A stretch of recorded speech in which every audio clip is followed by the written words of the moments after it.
இன்னும் விழுப்புரம், கடலூர் இங்கெல்லாம் நிவாரணப் பணிகள் ஒழுங்காக நடக்கவில்லை அப்படின்னு மக்கள் குற்றம் சாட்டுறாங்க. ஏன்னு கேட்டிங்கன்னா அதில் அரசியல் புகுந்துருச்சு அப்படிங்கிறாங்க. முத்தியால்பேட்டை அப்படிங்கிற ஊரை சேர்ந்த மக்கள்லாம் என்ன சொல்கிறாங்கன்னா, நீங்கள் திமுகவுக்கு ஓட்டு போடலன்னு கரெக்டாக சொல்கிறாங்க. நீ பாமகவுக்கு ஓட்டு போட்ட, அதனால் உனக்கு நிவாரண உதவி கிடையாதுன்னு சொல்லி கவுன்சிலர்லேருந்து எம்எல்ஏலேருந்து சொல்கிறாங்கன்னு ஒரு பெண் ஒருத்தர் அழுகிறார். ஒரு ஆண் அழுகிறார். அது மட்டும் இல்லை, குறிப்பிட்ட கட்சியை சேர்ந்தவங்க அதில் நிவாரணப் பொருட்கள் கொடுக்கறதுல நிறையா தில்லுமுள்ளெல்லாம் பண்ணி அதுவும் ஒழுங்காக மக்களுக்கு போய் சேரலை. 3 நாட்கள் ஆகிவிட்டது, கரண்ட் இல்லை, இன்னும் தண்ணீர் வற்றலை. அதனால் இன்னும் அவங்க சொல்வது மிகவும் வேடிக்கையாக இருக்கிறது. பொன்முடியை கண்டா அடித்து துரத்துறாங்க, பொன்முடியை தேடிக்கிட்டு இருக்காங்க. என்ன நேற்று கூட பொன்முடி சட்டையில் சேர் வீசினாங்களே, அதுக்கு அடிப்படை காரணம் என்ன நடந்தது அப்படின்னு கேட்கும்போது பொன்முடி போயிருக்காரு. மக்கள்லாம் சில பேர் வழிமறிச்சிருக்காங்க, நிற்காமல் போயிட்டார். அப்புறம் அவர் கார் நின்று மக்கள்லாம் அவர் துரத்தி போயிருக்காங்க. அப்படியே பார்த்துட்டு வந்தவர் மக்கள் இல்லைன்னு நினச்சி அவர் இந்த பஸ்ஸில் ஓசியில் போகிறீங்களா அப்படின்னு கிண்டல் அடித்தார். அதே மாதிரி நேற்று ஒரு கிண்டல் அடிச்சிருக்காரு. என்னென்னா, கரண்ட்டெல்லாம் பார்த்துட்டு கரண்ட்டு ஓசியில் கொடுத்தா அவன் ஏசி போடுறான்னு சொல்லியிருக்காரு. அதை அந்த கிராமத்து மக்கள் ஒருத்தர் கேட்டு எல்லாத்தையும் போய் சொல்லித்தான் அவர் பேர் நான் சேரவாச்சியர் அடிச்சிருக்காங்க. பொன்முடி மிக சாதாரணமான நிலையில் இருந்தவர். அவருக்கு 700 ரூபா சம்பளம். ஆசிரியராக ஒரு இதில் கல்லூரியில் இருக்கும்போது 700 ரூபா சம்பளம், 40 ரூபா வீட்டு வாடகையில் தான் அவர் குடியிருந்தார். சைக்கிள் எடுத்துகிட்டு 1 மணி நேரத்துக்கு 1 ரூபா.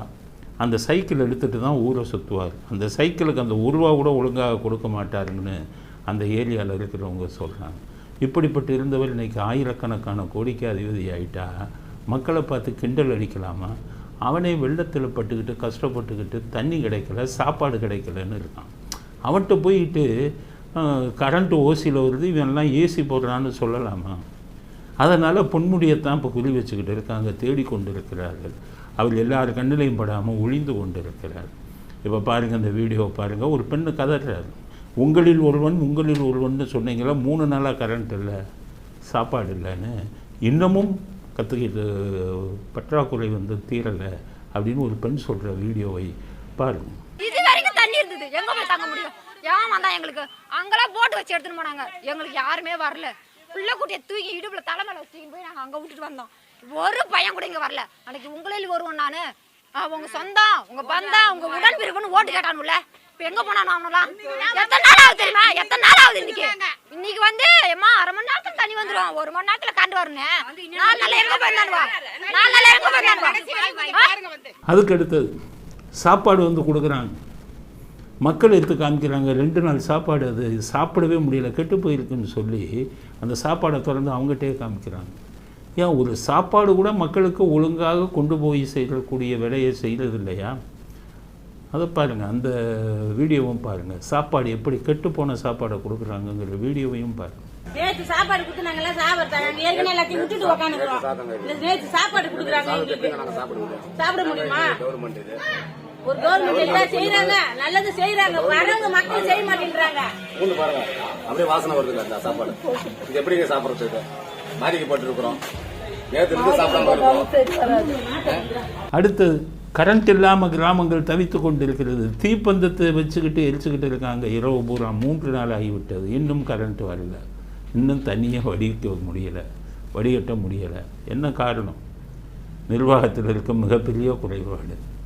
அந்த கிராமத்தில் எப்படி தீப்பந்தத்தை வச்சு எரிச்சுக்கிட்டு மக்கள் வசிக்கிறாங்கன்னு பாருங்கள்.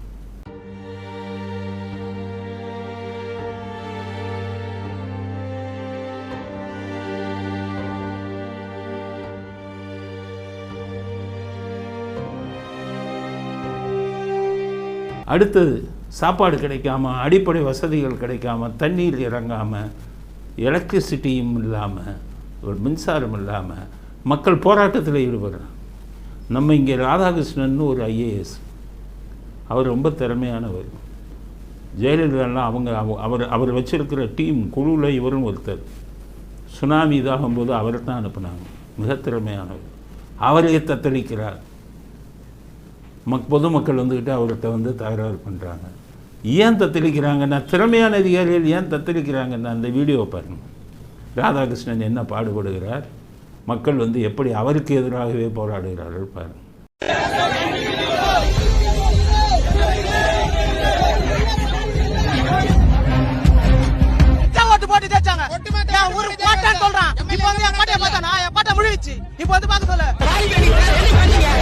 இந்த ராதாகிருஷ்ணன் மிகவும் திறமையானவர். ஜெயலலிதா இருக்கும்போது அவ்வளோ வேலை, மந்திரிகள்லாம் அவருக்கு பயப்படுவாங்க, நான் சிஎம்க்கு டைரெக்டாக அவர் பேசுவார் அப்படின்னு. அவ்வளோ விஷயங்களை பண்ணி கொடுத்த ராதாகிருஷ்ணன் இன்றைக்கி ஏன் ஒன்றும் செய்ய முடியாமல் இருக்காருன்னா, பயந்து கொண்டு வேலை செய்து கொண்டு இருக்கிறார். இந்த ராதாகிருஷ்ணன் சென்னை மாநகர கமிஷனராக இருந்தார். அப்போது ஒரு பார்க்குக்கு வந்தார். சென்னையில் அண்ணா நகரில் ஒரு டவர் பார்க்குன்னு ஒன்று இருக்குது. அந்த பார்க்குக்கு ஒரு விழா நடத்தினாங்க. அந்த விழாவில் கலந்து கொள்ள சென்னை மாநகர கார்ப்பரேஷன் கமிஷனர் அப்படிங்கிற ஒரு தகுதியில் வரார். வந்து கடந்துட்டு வெளியில் கிளம்பும்போது ஒரு திமுககாரன் வந்து 3000 ரூபா கொடுங்கிறான். யார்கிட்ட? ஐஏஎஸ் ஆஃபீஸர், சென்னை மாநகர இவர்கிட்ட கார்ப்பரேஷன் கமிஷனர்கிட்ட. அவர் விசிரிச்சுக்கிட்டே கேட்குறாரு, எதுக்கு 3000னா? எம்எல்ஏ வாங்கிட்டு வர சொன்னார். எதுக்காக வாங்க சொன்னார்? இந்த ஏரியாவில் யார் வந்து எந்த விழாவில் கலந்துக்கிட்டாலும் எங்களுக்கு கப்பம் கட்டணும் 3000 ரூபா. அப்போ சொன்னார், நான் யாருன்னு தெரியுமான்னு கேட்குறேன். தெரியும், நான் வந்து இந்த கார்ப்பரேஷன் கமிஷனர்ப்பா அப்படின்னு கேட்குறேன். தெரியும், தெரிஞ்சு தான் கேட்குறோம், கொடுன்னு கேட்குறான். அதோடு அவர் பதிலே பேசாமல் போயிடாரு. இப்போ அவங்க இது பண்ணுறதுக்கு காரணமே என்னென்னா, எதையும் அவங்க இயற்கையாக செய்ய முடியலை, எதையும் சுதந்திரமாக செய்ய முடியவில்லை. திமுககாரன் உள்ளே வந்துடுவான், எம்எல்ஏ வந்து கேள்வி கேட்குறான், எம்பி வந்து கேள்வி கேட்குறான், கவுன்சிலர் வந்து கேட்குறான், அதிகாரி. முந்தைய ஆட்சியில் வந்து ஜெயலலிதா அவர்கள் இருக்கும்போது கிட்டக்க ஆஃபீஸர்கிட்ட போகக்கூடாது, மந்திரியே பேசக்கூடாது, மந்திரியே அவங்களுக்கு இன்ஸ்ட்ரக்ஷன் கொடுக்காதம்பாங்க. நீ வந்து ஆட்சி, அவங்க வந்து ஐஏஎஸ்ப்பா, அவங்களுக்கு நான் சில விஷயம் சொல்லியிருக்கேன் அப்படிம்பாங்க. அப்படிப்பட்ட ராதாகிருஷ்ணனே பயந்து பயந்து ஒன்றுமே செய்யாமல் ஒதுக்கிட்டு இருக்காருன்னா, நல்லதை செய்தாலும் இவர்கள் வந்து நாளைக்கு பிரச்சனையில் மாட்டி விட்டுருவாங்கங்கிற பயத்தில் தான் அவரும் ஒன்று செயலிழந்து அங்கே காணப்படுகிறார். அந்த வீடியோவில் நீங்கள் பார்த்தீங்கன்னா